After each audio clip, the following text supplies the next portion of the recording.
OuterOrange. We did hit 500 subscribers. Thank you so much, everybody, for all the support and coming on in. It's been great. I really appreciate the love. Thank you so much. We are so close to that 1K, and as promised, I will be doing a tour of my room for that 1K. We're almost there. The first milestone is down. We did it, guys. We did it. Woo!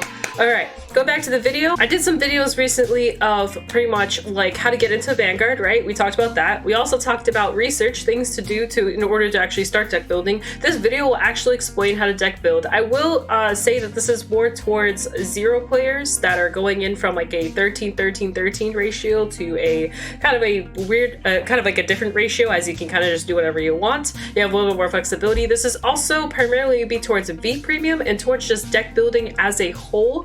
I will touch premium, however, I am not a mastermind. I'm not over here like I haven't been playing Vanguard for like a decade. I'm not gonna credit something that I'm not fully aware of. What I mean by that is like, I'm not gonna give you false information. So I will give you my best knowledge. However, I would not say that my premium specific skills are that important. So the information I will provide to you will be useful, but I can't go super far in depth and give you guys like exact points on how to build the best deck, because honestly, I'm not that. I'm still learning premium myself. However, I will give you guys some tips of something I've been using to help me build premium decks. So don't worry, there will still be some information, but my focus is going to be towards VPremium and 0 players and anyone that has been away from the game for a while and may need a refresher. So that's mainly for you guys. So let's go on in. I am using Tabletop Simulator for this, and I wanted to thank Different Fight. He actually has a video of how to set up Tabletop Simulator. It's really simple. It's 10 minutes long. If you want to set up Tabletop Simulator, I would highly recommend to check out his video. I'll leave a link in the description below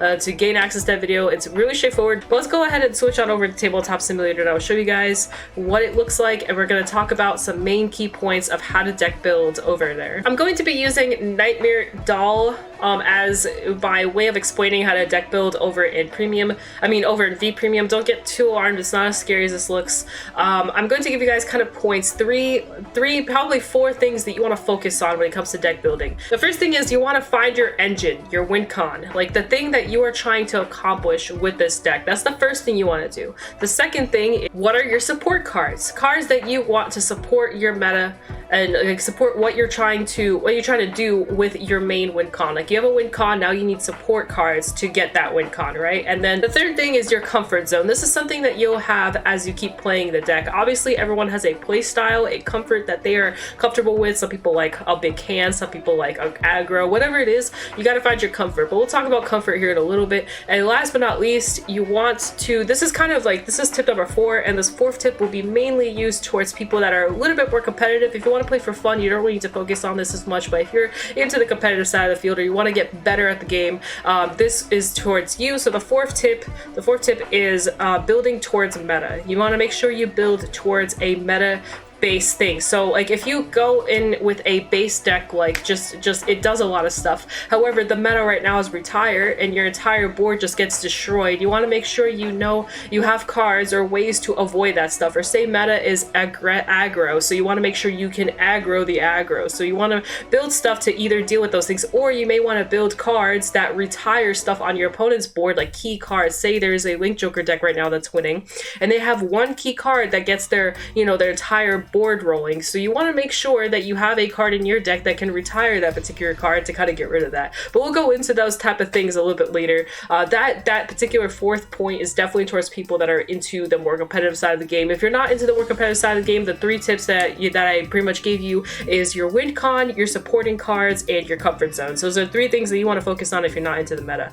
So let's go on in here. So I have a Nightmare Doll deck here. This is in Tabletop Simulator, as I mentioned before. So we're going to kind of zoom in on it here and look at it. So I want to talk about like kind of the engine here. So let's talk about our win con. That's the first thing we want to focus, right? So here's pretty much our win con, our boss card. This is the card that you want to focus on, and you want all the rest of the cards to kind of work with this card. In this case, it is my Carol card. So here I have Nightmare Doll Carol. Her skill is she looks at top 5 cards and puts one card from among them into your soul.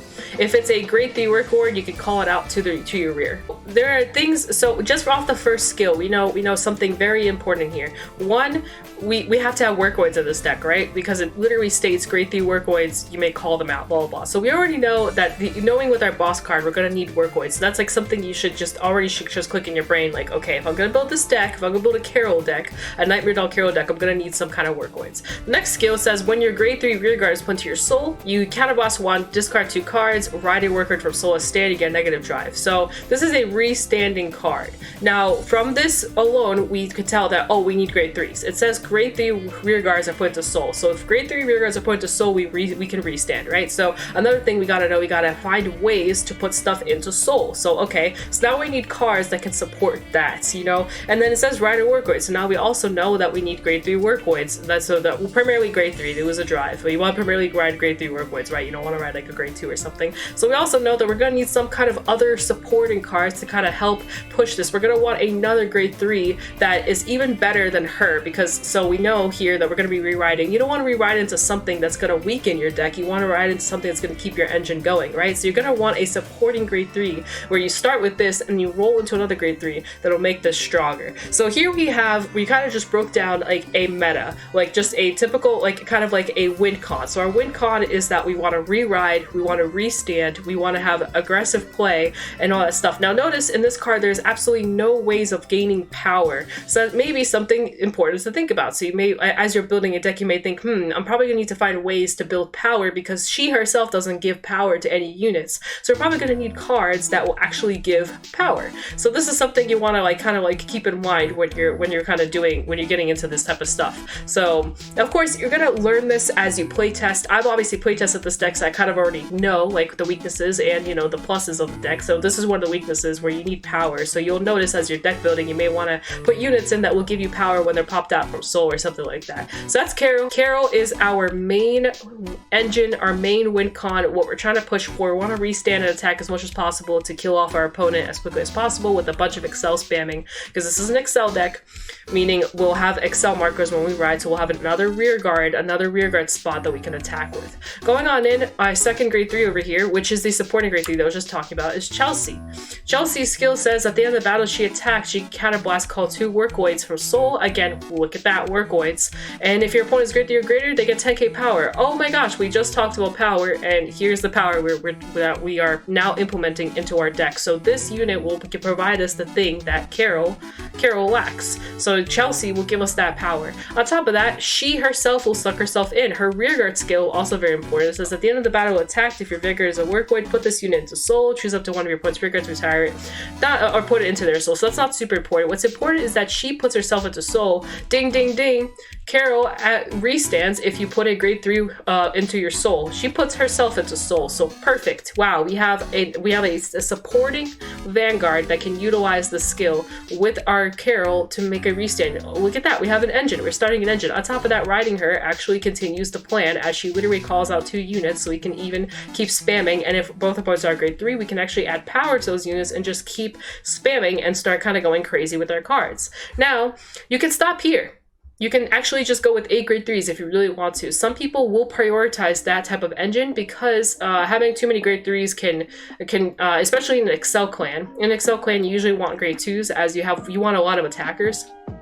So typically in this type of deck, you may want to stop here and can keep going. This is the point where it's a comfort zone. It is up to you if you want to kind of keep going or if you want to, you know, stop on here. Because I do have a third grade 3, which is Alice. Alice herself with a counterblast and a soul blast, she can go in, you can bring a unit out, and then you can also again activate Carol's skill to keep the loop going. However, Alice is not a really good rear Vanguard to stop on. Like if you stop on her and you do your thing, she's not the best, but that's not the point. The point here is that this is another supporting grade 3 that you can use to make your Carol engine even stronger. It's more for consistency. That way, if in case you don't get this, you can go into this, and now we have our 10 grade 3s, and that's just kind of like where it's at. Keep in mind, for those of you who are 0 players, you don't need a 13-13-13 engine, as there are 50 cards in actual TCG players, so you have 50 slots to fill. 16 are triggers. 1 is a starter, the rest is up to you. So you have 33 cards pretty much, that because 17 will pretty much be triggers in your starter.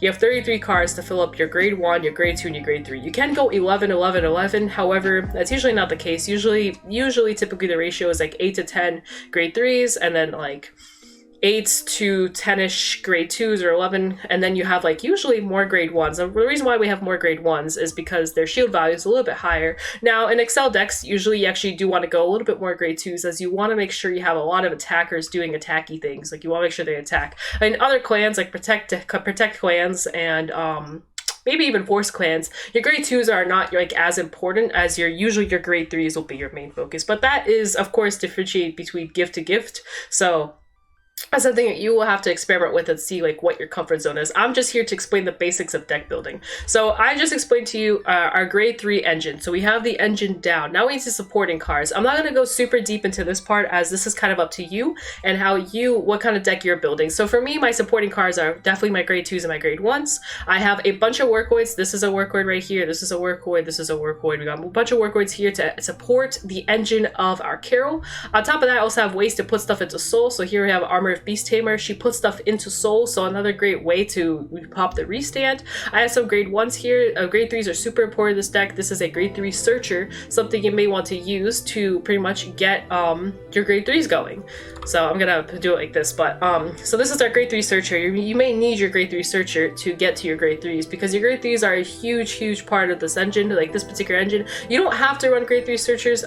Most decks do, as the grade 3 searchers is extremely strong. They gain power on their own, on top of letting you get to your boss pieces. Some decks only run 4 of the main boss and that's it. They don't run anything else. In those type of decks where you don't want a supporting grade 3, where you don't want this, you're going to need to run this. Like you're going to need it because you want to make sure you hit that card. Unless there are ways to actually search for the card itself, you're going to want to run grade 3 searchers to make sure you get that card.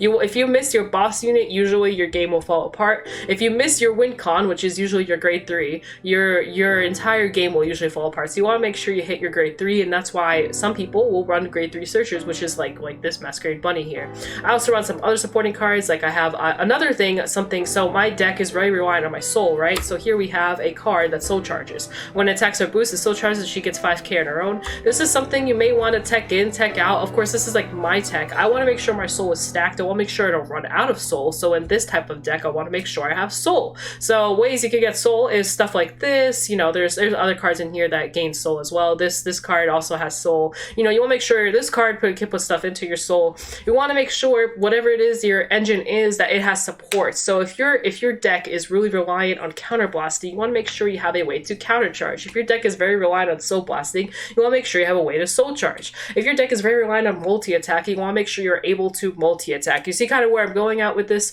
And whatever it is that you are trying to achieve, you want to make sure you have enough resources to achieve that. That is what I mean by my second point of supporting cards. Last thing I want to talk about is comfort zone. So comfort zone is how you feel when you play your deck. How comfortable are you with what you are doing? You want to make sure that whatever it is you're building, you like and are enjoying to play. So there are some decks, like one I get to go off the top of my head is a Chronotooth Tiger deck. That deck relies on you literally discarding your entire hand in order to do stuff. If you don't feel comfortable with the idea of never having a hand, that may not be the deck for you. That may not be the playstyle for you. The same thing could be said here in terms of your triggers. So here I have 8 front, 4 heals. The 1 heal is hiding. One of my draw PGs is hiding too. There we go. I have 4 draw PGs and my starter, right? So this is what I mean by my comfort zone. So you want to make sure you are comfortable with your triggers. Of course, this is something you want to change around if you are uncomfortable, if you're seeing something's not working. So I rely on fronts because I want to make sure my board is as powerful as possible. I want to make sure my numbers are as big as possible. However, someone else may prefer crits. And if that's the case, that's perfectly fine. You want to keep in mind that experimenting is perfectly okay. You may want to take out 4 fronts if we're put in 4 crits, or you may want to go 6 crit and 6 front. You may want to take out your heals just because you want to just kill your opponent as quickly as possible.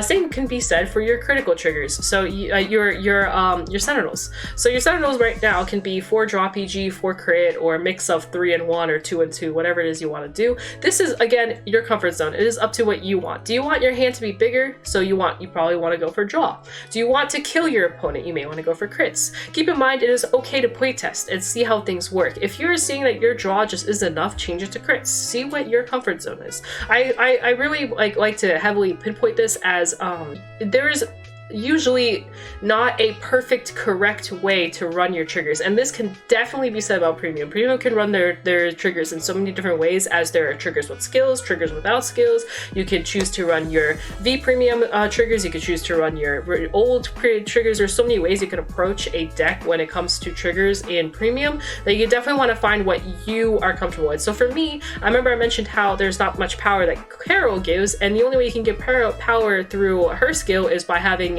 both you and your opponent are grade 3. So I like to get power off of my fronts. So I feel comfortable with having going 8 fronts, as I feel like that'll be a really nice way for me to just have an entire board that will gain a lot of power. There's a lot of restanding going on, a lot of potential more triggers that you can hit, so you can hit like a bunch of fronts and have like a really insane board and kind of kill off your opponent. Some people may feel that the pressure game is better, like having crits and pressuring your opponents to have to guard more because they know that it might be a crit coming in their face and they might just die off of a crit, and they might want more crits. Same could be said with the draw PGs and all that stuff. This deck doesn't really plus 2 well, so I run my draw PGs, but again, some people may not want to do that. So that is your comfort zone. The fourth thing I wanted to discuss, and this is again towards more people with the tech that like to tech cards in, like to tech cards out. Meta is a thing. You may literally get destroyed just because of meta existing. There are some particular decks, and meta does change, keep in mind, so there will be things that will change meta, but knowing that meta changes and stuff like that, like this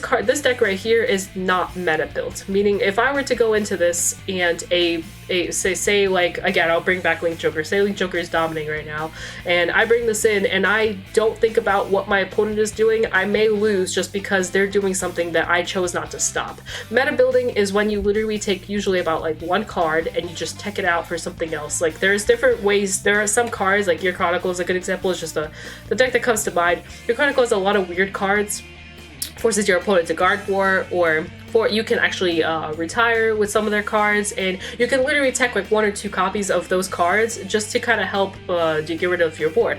A good example is Overlord. The X has some cards that let them gain extra power and all that stuff. You can just pop those cards off. Some decks are very reliant on their rear guards. If you pop off their rear guards, they're gonna have a harder time.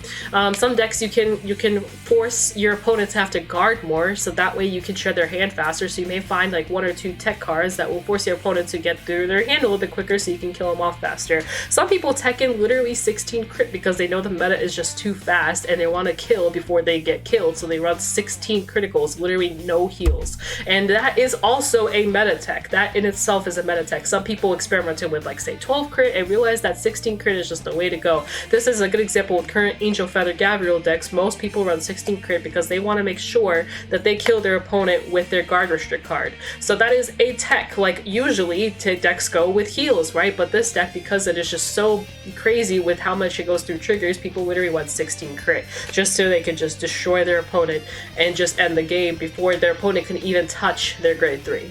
So these are just some ways you can approach meta. That is pretty much like the main way you can approach deck building in VPremium. I'm pretty much going to reinstate what I discussed. So you want to make sure you have a win con. That's your rule number 1. Win con. You want to make sure you have a win con. Rule number 2, you want to have supporting stuff right here. So supporting stuff that goes with your win con. So look through all the cards in the database. This is why I said research is very important. Look through all the cards. Find something that will help you. Find cards that will help support your win con. I literally looked at these cards and I was like, cool, this looks useful for Carol. I'll put that in. You know what I mean? You gotta experiment. And lastly, find your comfort. Find your comfort with your triggers. Find what it is that's good for you. Yeah, you're gonna have to playtest. You're gonna have to playtest this deck. Any deck that you build, you're gonna have to playtest a lot in order to get an understanding of how to build it. Also, something I will note is ratios. Like, of course, make sure your ratios aren't just crazy. Though some people on a rare basis do create some really wild ratios where they'll only run like 6 grade 1s or they'll run like 18 grade 3s. However, keep in mind, if your ratios are completely out of control, you're going to increase your chance of G-assisting. G-assisting is when you do not hit your target. Like, you don't hit your next right up, so you have to You have to look at top 5 for that red target. If you don't hit it, you actually do not go up a grade. Geoassisting sucks, so you want to make sure you avoid geoassisting as much as possible. So keep that in mind. Ratios are important. Make sure you ratio out in a way where you're not going to geoassist. Like if you have 10 or less cards per grade, you're usually going to be in trouble, except for grade 3s. Because you have ways to search for your grade 3, like this like the Masquerade Bunny right here. Typically, your grade 3s won't be as possible of geoassisting, but your grade 1s and grade 2s, it is possible to geoassist on those, and you don't want to geoassist, so you want to make sure you avoid that as much as possible, so that's important. But those are the main 3 points. Of course, there's the 4th point where you want to make sure you build towards meta, tech cards in, tech cards out. Don't get too comfortable with your deck. Like, get comfortable enough to where you know what your deck's doing, but be mindful that you may have to make changes in order to deal with other decks. It's also very important to just know what you're facing. You should know your deck so well that you are more focused on what your opponent is doing than what you need to do. If you need to look at your card and read it, you're already losing. I'm just making that, I'm gonna be as blunt as possible. If you are trying to go competitive and you need to read what your card does, you are already losing. You are losing against your opponent. The reason why I say that is because you should know your deck like as if you've been playing with this deck since you were 2 years old. If you're gonna go into the competitive scene, you should know what your deck does. If you are newer to the game, you should at least have one deck that you just know like the back of your hand. My deck is Grand Blue. If I were to bring my Kokaitis deck into a competition of any kind, I will know exactly what needs to be done. I know exactly what my cards do. I know exactly my ratio. I know exactly what I'm doing. I do not need to look at my deck to know what the heck I'm doing. I am looking at my opponent. I'm asking my opponent questions, what they're going to do, not what I'm doing, what they're going to do, because that's how you win your games. You start planning your game plan around what your opponent's going to do. But of course, this is like super meta. This is like mainly focused for competitives. If you're not really into that stuff, you don't really need to worry about that. If you just want to play for fun, by all means, have a blast. Like of course, you're gonna just keep in mind of what you're doing. You know, like if you want to get more competitive, you gotta keep in mind of what you're doing. So that's just pretty much my OuterOrange mama lesson of the day. So just something I want to throw out there. I think it's a point that I don't think people talk about enough. I think it should be talked about enough, especially in a competitive scene. That's pretty much it. That's VPremium. So this is VPremium or V series or V standard, whatever you want to call it. This is how to deck build in a V standard deck, or pretty much in any deck. Honestly, I would say that this type of play style or this type of thought can be thrown into probably any format in Vanguard, but then like in Premium it's amplified, and overdressed it might be changed because the ratios may be different since there's ride decks in that deck. But the main focus of finding your recon, finding your support, and finding your comfort zone with your triggers will probably still stay, but it might be changed with how the ratios are. But the main thought process of how you should think through your deck should still stay the same. The same could be said for Premium. Let me go on along to Premium here. Alright, so I want to briefly talk to you guys about Premium. Premium is a little bit harder for me to personally discuss, as like there's still so much I'm learning. But if you wanted to get into Premium, I will briefly talk to you guys about some tips and tricks that you may need or may want to use.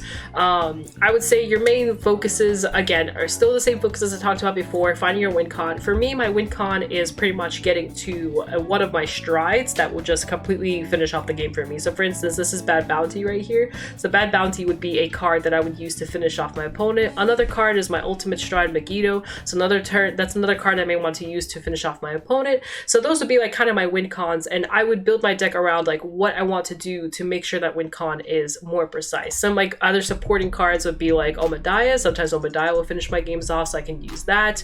But pretty much primarily you want to make sure your strides are functioning with what your deck wants to do. So like my strides are working with like milling and making sure I have guard value, making sure I draw, making sure I'm able to do stuff, because this is a Grand Blue deck. Grand Blue mills a lot, so you want to make sure you have like here to have like a heal trigger, a heal guardian that will actually a G guardian that will actually help me mill in case I don't have that mill that I need. Here's another way to draw a discard to go through your deck faster. This girl right here, she helps me guard with my drop zone. Very, very useful stuff. This helps me retire if I really need it. This is more for guarding. But pretty much as you guys can see, I'm using stuff that I need for my deck to get my win con going. My win con being my dragons, my win con being a Night Rose finisher, my win con being able to draw through as quickly as possible, kill my opponent. Of course, I do have some text in here. So as I talked about meta text, so here I have a Hanoi.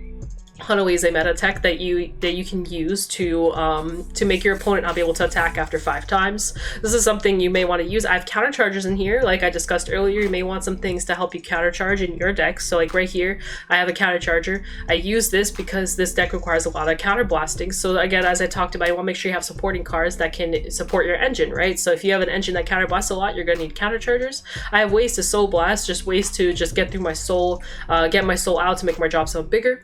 They're very important. I also have, again, grade 3 searchers. These are the same as the Masquerade Bunny we just looked at earlier that search for grade 3s. This also searches for grade 3s. I use this as a way to get a Skull Dragon literally drop it to the board. I have another counter charger right here. I have another way to guard and mill through my deck as quickly as possible to start, you know, doing things. But as you guys can see, Premium isn't too far away from like what VPremium is. The only difference is that we have another tech up here in order to get our setup going. But the concept of building a deck in Premium should be the same or similar to VPremium. You are still focusing on a win con. You are still focusing on a meta if you are more competitive, and you are still focusing on ways to support your cards and have a supporting engine that will slaughter your opponent. In Premium, the main thing that's different from VPremium is you have better ways to counterplay, as there are G guardians in Premium, so you can actually stop certain attacks or stop certain things or have a better access to retiring and doing stuff. Clans are more accessible to do more things, which means that there is more counterplay overall in Premium, and that is something that you're going to have to research and do in order to be able to build a deck that you can use against other people's decks and win.